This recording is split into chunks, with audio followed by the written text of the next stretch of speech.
വടക്കൻ സെൽഫി എന്ന സിനിമയിൽ ഒരു പാട്ടുണ്ട്, എന്നെ തല്ലണ്ട അമ്മാവ ഞാൻ നന്നാവൂല എന്ന പാട്ട്. ഞാനും നിങ്ങളും അടങ്ങുന്ന പൊതുസമൂഹത്തിനെ നോക്കി വിനീത് ശ്രീനിവാസൻ പാടിയ പാട്ട്. പല കാര്യങ്ങളിലും മലയാളി അടിപൊളിയാണ്. പക്ഷേ പൊതുസ്ഥലങ്ങൾ വൃത്തിയാക്കി സൂക്ഷിക്കുന്നതിൽ ഇനിയും നമ്മൾ ഏറെ മുന്നോട്ടു പോകണം.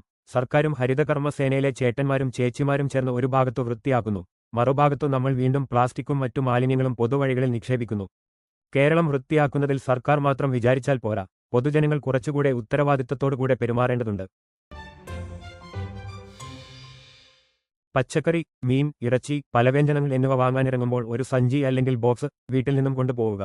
പ്ലാസ്റ്റിക് പോളിത്തീൻ ബാഗുകളുടെ ഉപയോഗം പരമാവധി കുറക്കുക.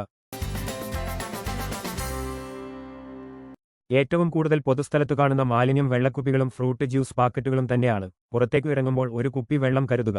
കാലിയായ കുപ്പികൾ കളയാൻ വേസ്റ്റ് ബിൻ ഇല്ല എങ്കിൽ അവ വീട്ടിലെ തിരികെ കൊണ്ടുവരിക. ആഴ്ചയിൽ ഒരിക്കലെങ്കിലും സ്കൂൾ വിദ്യാർത്ഥികൾ സ്കൂളും പരിസരവും വൃത്തിയാക്കാൻ 1 മണിക്കൂർ സമയം കണ്ടെത്തുക. കാരണം ചുട്ടയിലെ ശീലം ചുടലവരെ എന്നാണല്ലോ പഴമൊഴി.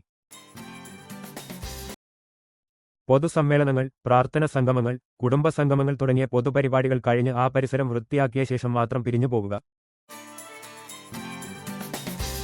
താങ്കൾ പോകുന്ന ഹോട്ടലോ തട്ടുകടയോ പച്ചക്കറി കടയോ വൃത്തിയില്ലാതെയാണെന്ന് കണ്ടാൽ ഉടമസ്ഥനോട് വൃത്തി പോരാ എന്ന് തുറന്നു പറയുക. Because feedback matters.